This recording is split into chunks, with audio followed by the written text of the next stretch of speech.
Hi everyone, and welcome to today's informational session titled ASM Foundation Strategic Research Grant Overview and Lifecycle, which is hosted by the American Academy of Sleep Medicine Foundation. This webinar will provide an overview on the ASM Strategic Grant from submitting a competitive letter of intent all the way through grant closeout. My name is Vanessa Gonzalez, and I'm the Director of Programs for the ASM Foundation, and will be leading today's webinar along with our Foundation Coordinator, Sarah Phones. Before I get started, I'd like to remind you that your audio is muted and your video is off. We encourage you to include any questions you have throughout the session on this grant program in the Q&A section of the Zoom platform. And also, a recording of the webinar will be emailed to all the attendees and available on the ASM Foundation website. Before we start, I'd like to introduce our speakers today. Our ASM Foundation Coordinator, Sarah Phones, administers all the steps of the grants and programs process, from initial application to funding approval, payments, and reporting. So as you're putting together your letter of intent for this program or any other applications for any of our other grant programs, she's usually your point of contact. And then I already introduced myself, but I do oversee all the programs, and I also implement grant making best practices and work on several initiatives to increase funding for high priority sleep research. So our learning objectives for today will be to give you some information on the 5 funding opportunities available through the ASM Foundation Strategic Research Grant. You're also going to gain insight on the Strategic Research Grant Letter of Intent application and review process. And also, you'll get an opportunity to understand everyone's role in the post-award stage and how to maintain a successful project. So let's dive into the funding opportunities.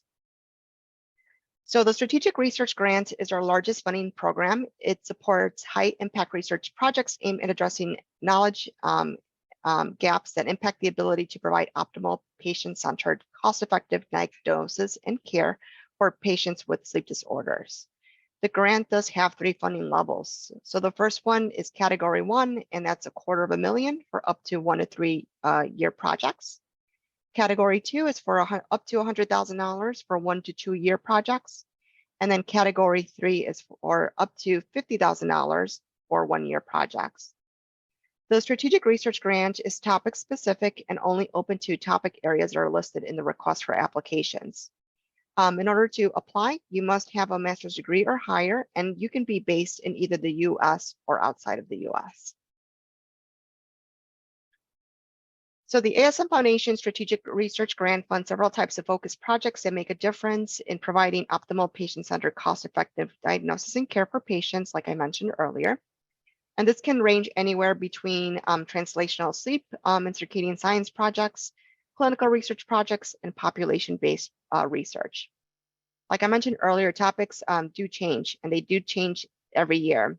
And these are usually finalized by the ASM Foundation Board of Directors based on current high priority research needs. There are projects that will not be considered through the Strategic Research Grant, and those specifically include projects that don't fit or are responsive to any of the topics listed in the request for applications. Also, any projects in which the investigator may have a financial conflict of interest or have the potential to incur financial benefit from the proposed work and beyond the work itself will not be considered. So for 2024, there are 5 different requests for applications, and Sarah and I will refer them as RFAs for short. So we will be issuing those out soon. It is very important that the applicants do review the research domains and topics listed in each RFA to ensure that their proposed research topics are responsive to that funding opportunity. And I'll walk through those right now. So the first RFA is the American Academy of Sleep Medicine Strategic Plan Goals. This funding opportunity is specifically for topics that address advocacy to improve patient care, public awareness, technology innovation, and workforce development. So examples that fall under each of these ASM strategic plan goals are listed in the funding opportunity. So I'm just going to breeze through some of the examples you might find. So under advocacy to improve patient care, we are looking for projects that look at treatment adherence, comparative effectiveness research, and health services research. For public awareness, we are looking for projects that develop or implement strategies that increase awareness of sleep among the pediatric population, clinicians, and connection of sleep to other health conditions.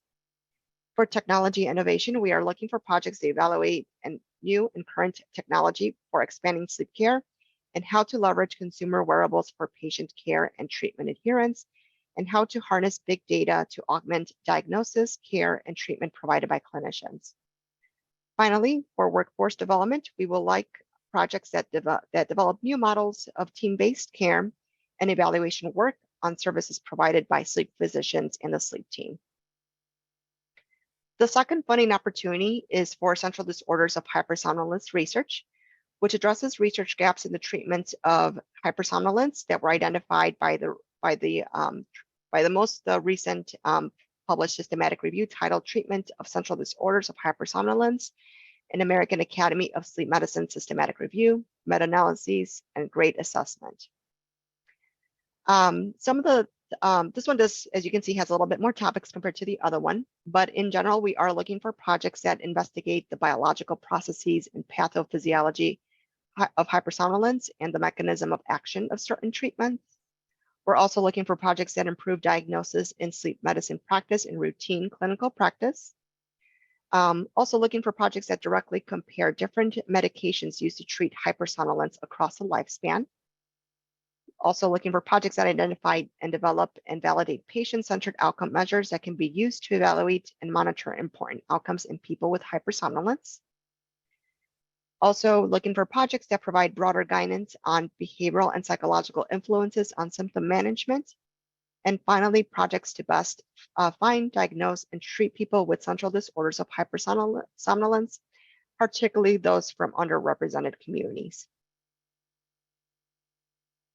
The third funding opportunity is dissemination and implementation research, which supports projects focused on strategies that will help reduce the lag time for the ASM's practice standards and also ASM Foundation funded project findings to get it into the hands of people. So the ASM has developed evidence-based clinical practice guidelines, position statements, and consensus statements for multiple sleep disorders and sleep health issues. The types of projects that we're looking for are those that increase the accessibility, usefulness, and uptake of the ASM evidence and recommendations among targeted end users, such as clinicians, patients, caregivers, decision makers, and healthcare stakeholders.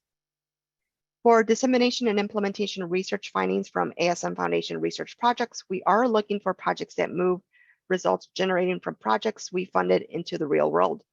So for this one in particular, the proposal can be submitted by the original ASM Foundation funded research project investigator, or it could be submitted by an individual investigator with support from the original investigator of that ASM Foundation project. So the fourth funding opportunity is the REM sleep behavior disorder research, which is open to projects that address research gaps in the management of rapid eye movement, sleep behavior disorder that were identified in the 2023 published systematic review titled Management of REM Sleep Behavior Disorder, an American Academy of Sleep Medicine systematic review, meta-analyses, and grade assessment. Projects that we're looking to fall into two buckets. So the first one is diagnosis of RBD, and we are looking for projects that increase recognition of RBD symptoms among clinicians and patients, models that increase access to specialists that can diagnose RBD, and methods for accessing RBD severity. The second types of projects that we're looking for is one for treatments for RBD, and that includes clinical trials for new and standard treatments, clinical trials that focus on women, racial, and demographic subgroups, and the development of RBD modifying treatments. The fifth and final funding opportunity is the sleep health disparities research, which is focused on sleep health disparities research projects among disadvantaged populations in the United States. And those include racial ethnic minorities, socioeconomically disadvantaged populations, underserved rural populations, and sexual and gender minority populations. This one also has two buckets on the type of projects that we're looking for. So the first bucket is looking for projects that are focused on developing approaches to promote screening of poor sleep and sleep disorders, expanding access to sleep disorder diagnosis, and increasing access to treatment for disadvantaged populations. And the second bucket of types of projects that we're looking for is focused on preventative sleep medicine interventions, interventions that improve sleep awareness, adapt and develop culturally appropriate interventions, an evaluation of existing interventions and their economic impact, benefits and harms, and values and preferences among disadvantaged populations. So this wraps up all of our 5 funding opportunities. And like I mentioned earlier, there definitely are more details that can be found in the request for applications, which we will make fully available soon. But in the meantime, you can actually scan this QR code to go to our program webpage and view the topics in detail, as that is available now. And I'll put it up again at the end of the presentation. So now let's talk about letter of intent and application and what you can expect. So we do open the strategic research grant cycle only once a year, with letters of intent opening in September and closing in October. From there, when we review the letters of intent, we only invite just over half of them to submit a full application in January. Full applications are due in March and final funding decisions are made in July. If you are selected for funding, the latest start date to start a project is April 2025. So during the first stage, all applicants are required to submit a letter of intent, and the AASM Foundation Executive Committee reviews all submitted letters of intent, after which applicants are notified whether they're invited to submit a full application. If the letter of intent is not approved, the applicant may not apply for the grant. The second stage is for applicants who have been invited to submit a full application.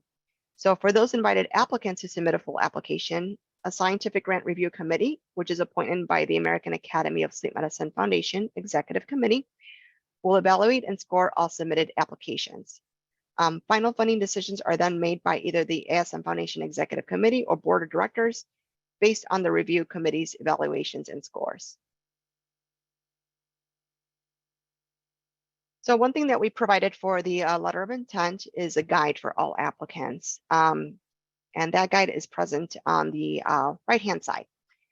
This guide outlines exactly what must be included within the 3-page limit of the letter of intent, and that includes the following components, which is a title for your project, the research domain and topic responsiveness to our funding opportunity, specifics, aims, background on your project, significance, approach, and then investigator and key personnel as well. We also have a statement that you have to include in there regarding diversity and equity and inclusion, and also feasibility. And then you are welcome to put in also references. Those are not included in the 3-page limit. So in terms of submitting a competitive letter of intent, some tips that I have is the first one is to make sure you review in detail the funding opportunity and reach out to the AASM Foundation to get your answers question. If you are unsure on what funding opportunity to submit to, just make sure you ask in advance, since you are not allowed to submit the same project to multiple funding opportunities. There are a couple questions that we are not able to answer. So those can be if we can review the specifics, aims of your project, and like I mentioned earlier, if you can submit the same project to multiple funding opportunities, the answer is no. Particularly for the very first one, if we can review the specifics, aims of your project, that gets a little bit too much into actually reviewing the responsiveness of your project, which is the entire reason why our executive committee actually reviews that. So unfortunately, we're not able to do that in advance for you. However, there are questions that we are able to answer. One of them is being if you want a little bit more guidance on which funding opportunity or topic request your proposal might be best suited for, we can definitely answer that type of question. This usually comes up when you realize that your project might be potentially responsive to maybe 2 or more funding opportunities. So I'll just give you an example. Let's say your project is looking at addressing testing, doing a comparative effectiveness research study for people with hypersomnolence, particularly people who are from an underrepresented population. that technically could actually fit into two different funding opportunities. Which case, if you feel like that's if you feel like that's the case, make sure you reach out to us, and we are going to be more than likely going to direct you to one of the funding opportunities. All right. So other tips for submitting a competitive letter of intent. That being is that make sure you structure your letter of intent so all the review criteria upon which the letter will be evaluated are covered. So the review criteria that our executive committee looks at is responsiveness to one of the topic areas being requested as part of the funding opportunity. They also look at strategic alignment, apologies, significance of the plan research in addressing important problems or critical barriers needed to progress sleep medicine field. They also look at strategic alignment with the AASM Foundation goal of improving patient-centered care through high-impact research, whether it be by reducing gaps in knowledge that impact care, improving clinical practice, reimbursement, and clinical practice guidelines, or increasing public knowledge. Now let's talk a little bit more about application. So this is when you actually get invited to submit a full application. It's actually a little bit less that you have to submit, because if you are invited, if you have a favorable letter of intent, a lot of the information we are actually able to pre-populate into your application.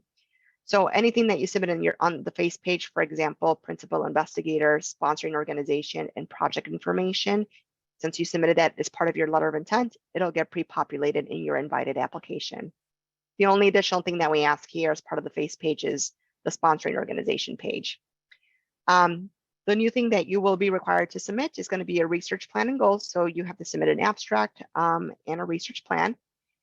Research plan is limited to 6 pages, but that doesn't include your references. Project personnel, that is also pre-populated in your application. The new thing that you are able to submit as part of your full application is going to be your letters of support. The other additional new thing that you'll be able to submit is a budget and budget justification. The other new thing that you'll be able to submit is going to be your human subjects and animal research protection plan. And then finally, this one is only specific to individuals who get invited to resubmit an application. So individuals who did not get funded in the most recent cycle of the strategic research grant, we will notify them to let them know that they are invited to submit resubmit their application, which case they have the opportunity to respond to the reviewer critiques that were provided in the most recent cycle. One thing to keep in mind is that all of our grants have 3 different deliverables that you need to include as part of your application. One of them being is making sure you address the specifics into your project and how outcomes of the project will be evaluated. The other one is that you submit an abstract for presentation at the annual sleep meeting. So add that into your budget costs and also travel and registration related to the meeting. And it doesn't necessarily need to be submitted for Sleep 2024. If, for example, you're going to be looking at a 2-year project, then more than likely you're going to be submitting something in 2025 or 2026. But regardless, make sure you include those costs of travel and registration in your budget. And then also the other deliverable is that you publish the findings of your research in a peer-reviewed journal, ideally the Journal of Clinical Sleep Medicine. So make sure you include those costs in there as well. So this ends the grant program and application portion of the webinar. So now I'm going to pass it over to Sarah, who's going to talk about the scientific review of our strategic research grant. All right. Sorry. I think I have one more tip. Apologies for that. I completely forgot about this one. The other tips that I had on here is when you are invited to submit a full application, sometimes our executive committee will provide specific feedback to you. And if they do, you may want to think through integrating that feedback into your application. All right, that's on there. And then in terms of submitting a competitive application, in terms when it comes to the review criteria, those are all listed in here. But make sure that you cover all these criteria in your research plan and also other parts of your application. So that includes significance, investigators, innovation, approach, and environment. And all this information is actually listed on our funding opportunity. So you'll be able to see those questions, these criteria on there as well. Okay, now I promise I will pass it over to Sarah to talk about the scientific review. All right. Well, hi, everyone. I will be going through our scientific review process and throughout the funding and active grant period. You can go to the next slide, please, Vanessa.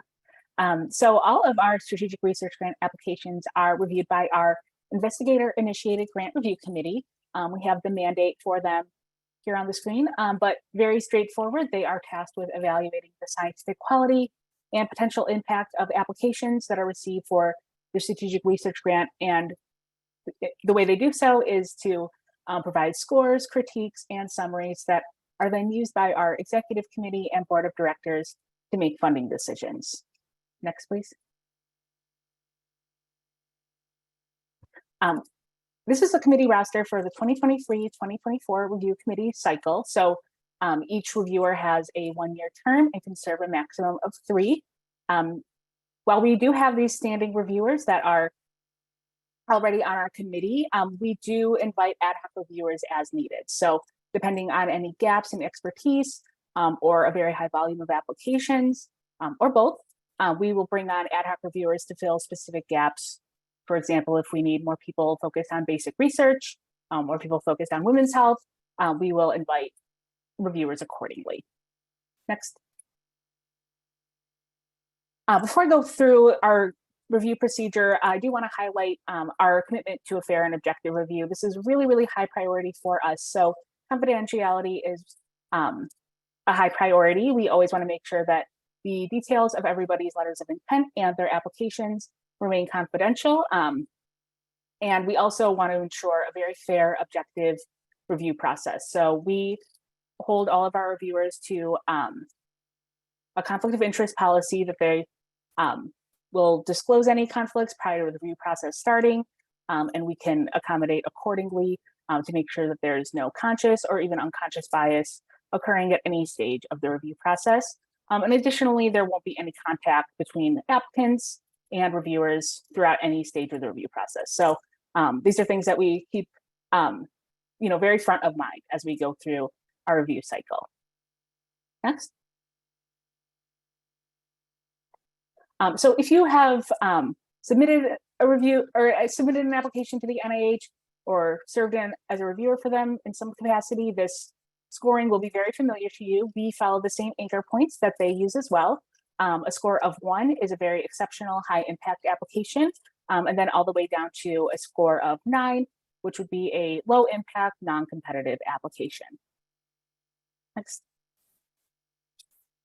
We do have a bit more detail here on our scoring criteria and how each score is interpreted and how we ask our reviewers to evaluate and score each application regarding strengths and weaknesses that they see in the application.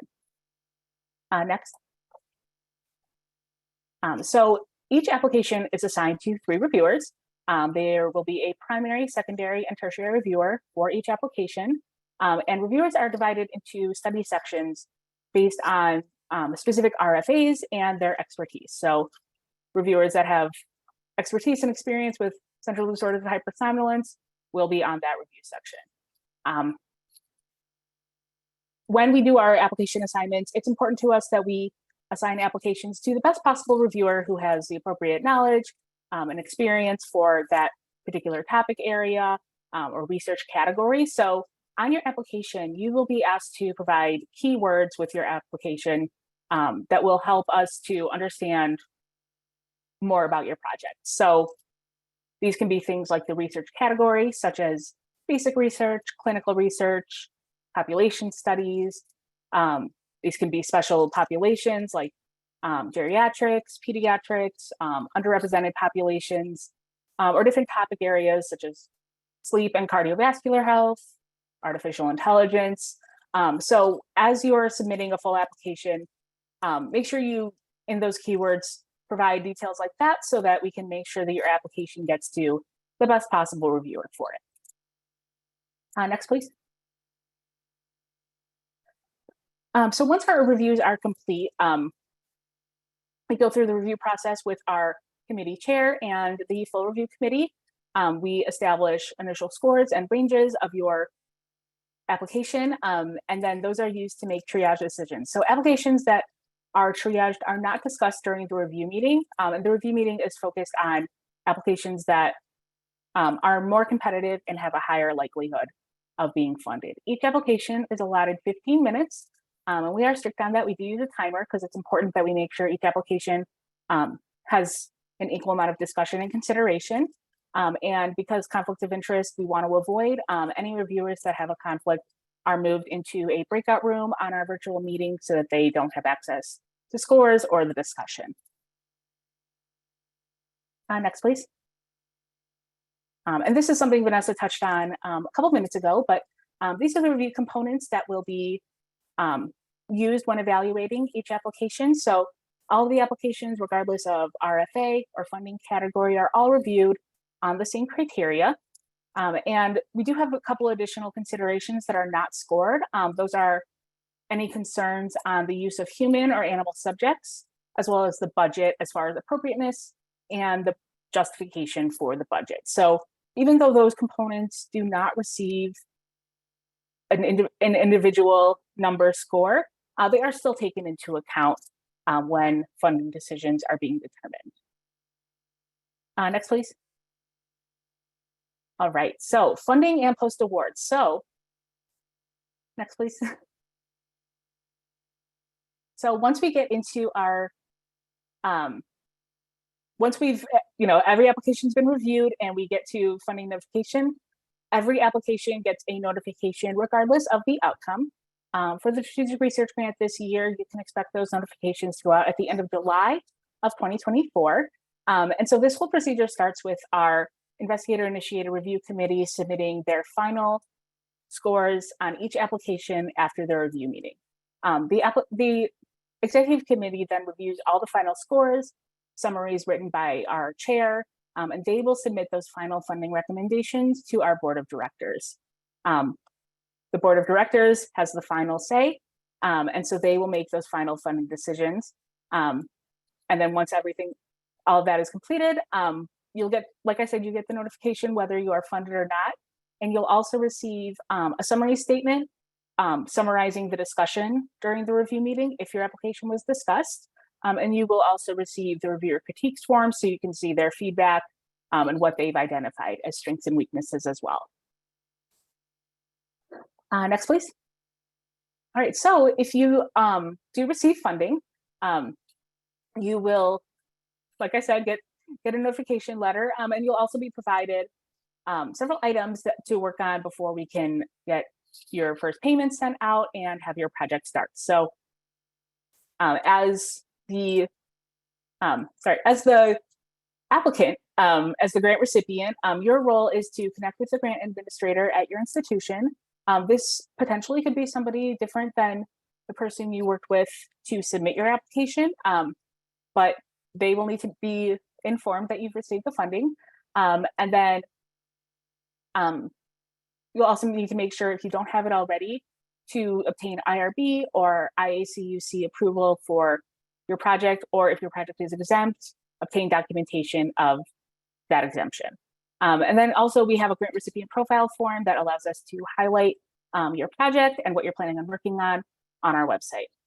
Your grant administrator will be providing more administrative type items, payment forms, and they'll work on negotiating the grant contract with us as well. So in order to execute your grant contract, we do need all of these above items. We can't start the project until we have that IRB approval or exemption, payment information, and a fully negotiated, executed grant contract. So from the time that you start from the time that you receive your notification, you have 9 months to get all of this in place.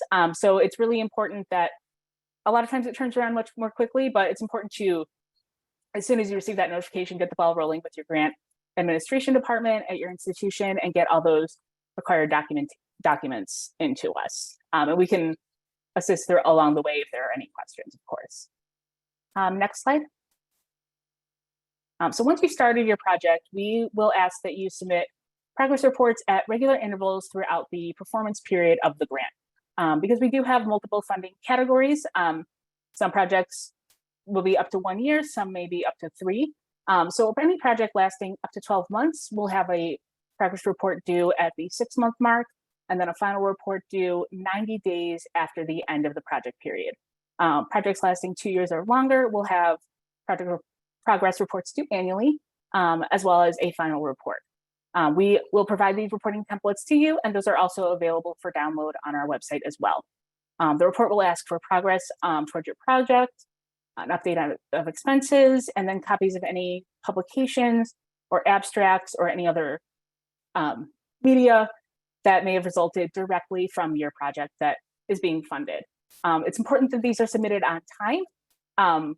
Progress reports that come in after 2 weeks being delayed, they will receive, if they haven't been received, they'll receive a delinquency notice, and that will that can affect when your subsequent payments are sent. So please make sure they're on time, or reach out to us if there is a delay preventing that. All right, next slide. All right, so once you've completed your project, you'll submit that final report. That's due 90 days after your project ends, and then we will work on closing out your grant. So any remaining funds that you've not received yet will be sent out. If there are leftover funds from your grant, then your institution will work with them to have a refund sent back to us. And then as part of your final report, we do ask that all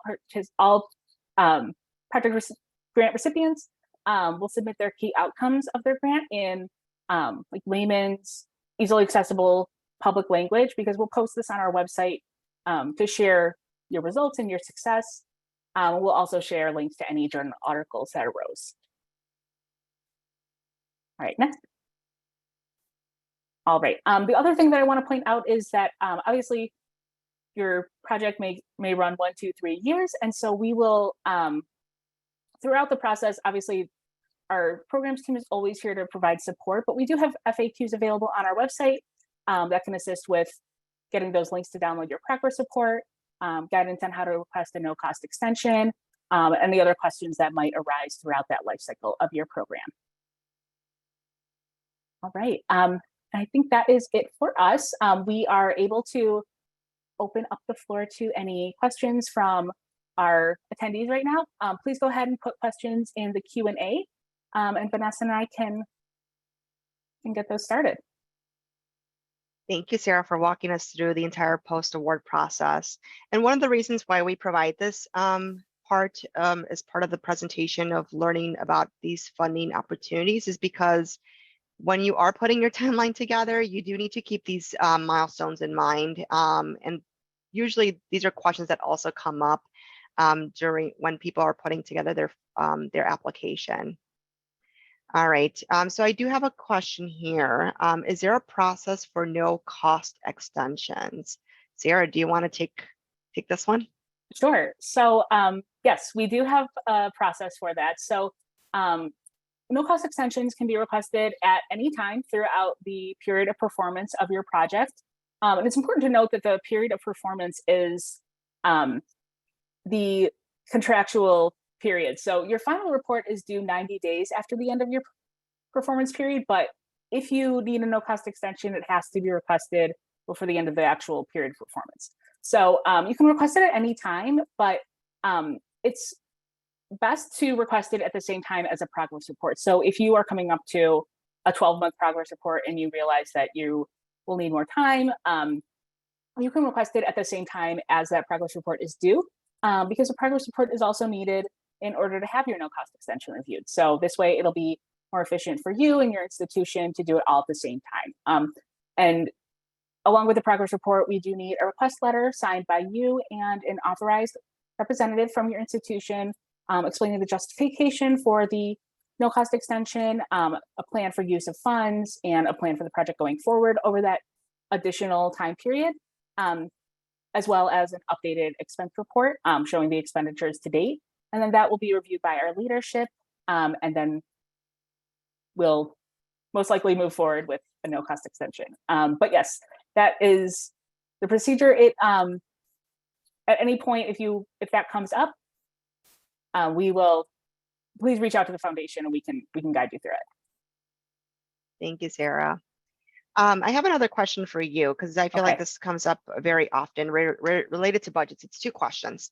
Sure. So the first one I have is related to what is considered an indirect cost. All right. So an indirect cost is any expense that's not directly related to conducting your project. So this typically will involve things like facility costs, taxes, security, non-key personnel, and any other administrative costs. And for the strategic research grant, those are typically capped at 8%. Thank you, Sarah. So also related to budgets, are there any salary caps? There are not. You heard that, folks. There are no salary caps. No salary caps. So when you do submit your application, obviously you don't want to ask for like full salary unless you're working 100% on your project. I mean, but you have to keep that into consideration because even though it's not a score criteria, things that are provided in your budget and budget justification, it sometimes our scientific reviewers will kick it up to us. And that just delays, especially if you have a really strong project, having you to resubmit a new budget and budget justification as to why you're requesting this much salary or this % effort. It just takes a little bit more time. So from you getting that notification. So just keep that in mind. All right. It looks like we have a question that I think is probably best for you in our chat. So our question is, do these grants apply only to projects taking place in the US or to projects that are carried out in other places, such as developing countries, even if the researchers are in the US? Yeah, so I mean, these all the projects that you propose for all the I will just say for 4 of the 5 funding opportunities, you can do them anywhere in the world, even if you're based in the US, or also if you are an investigator that is not based in the US and want to do it at, where you currently work and live, that's perfectly fine. The only one that isn't, that we're a little bit more picky, is with the sleep health disparities funding opportunity, because that one is specifically looking at US populations that are disadvantaged. It's kind of hard for us to look at all the countries across the world and see what what qualifies as a disadvantaged population, because definitions are are different by country. But that one specifically is just limited to working on projects that are specific to US. Good question.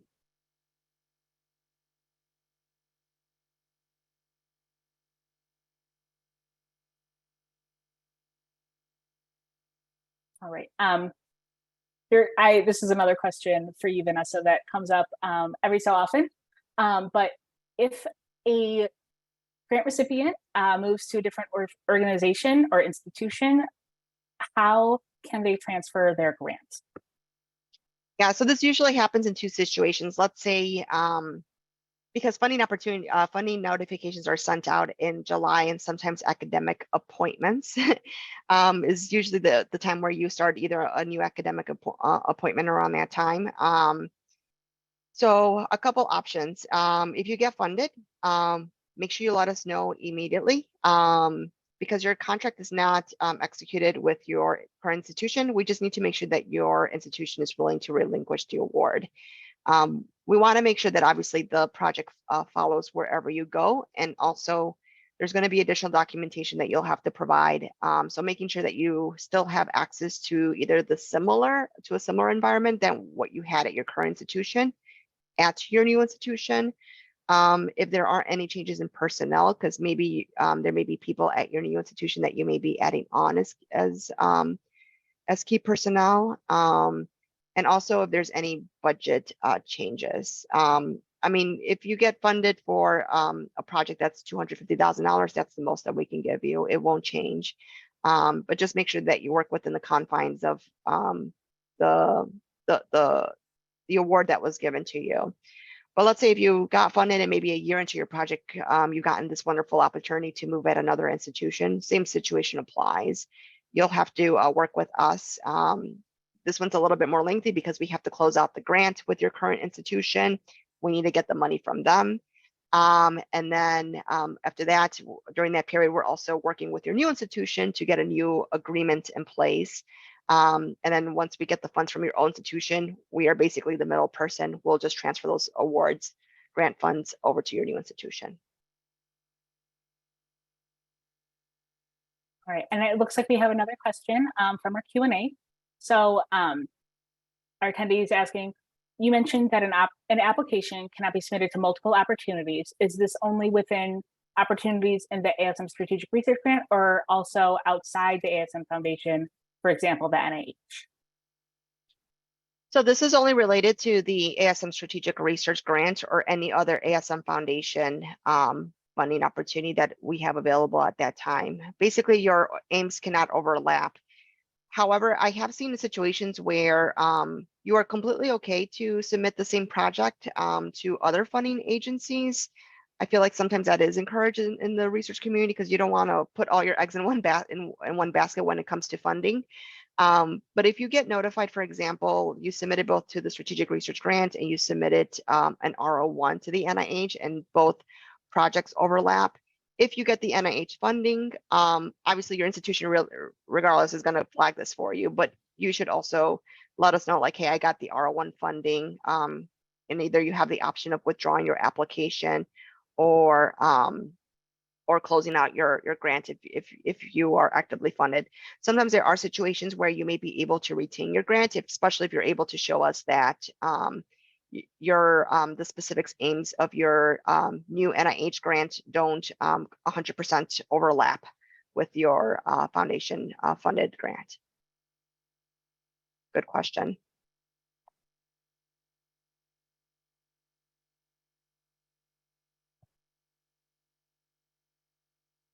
All right, Sarah, I have a question for you. All right. What if I need to make a change between submitting my letter of intent and my full application? So let's say I need to change a co-investigator or an aim that I'm looking at that I submit as part of my LOI, and now I'm changing it when I submit my full application. So we can changes, this happens all the time, so changes can be made between the LOI and the full application. This request does need to be submitted prior to submitting the full application. So there'll be a deadline when you go to submit. It's typically about 10 days to 2 weeks before to submit any requests to change or modify your letter of intent, all the details that were submitted. So what I would say is to reach out to the foundation, let us know what you need to change and why. And the situation, what we need in order to have that request reviewed will vary depending on what changes. So if you're adding a new key personnel, we may need a bio sketch from that individual. If you are changing your aims, we'll need justification for the change in the aims. So definitely reach out to us and we can let you know exactly what's needed and when it's needed by. And then that request will be reviewed by our leadership to determine approval.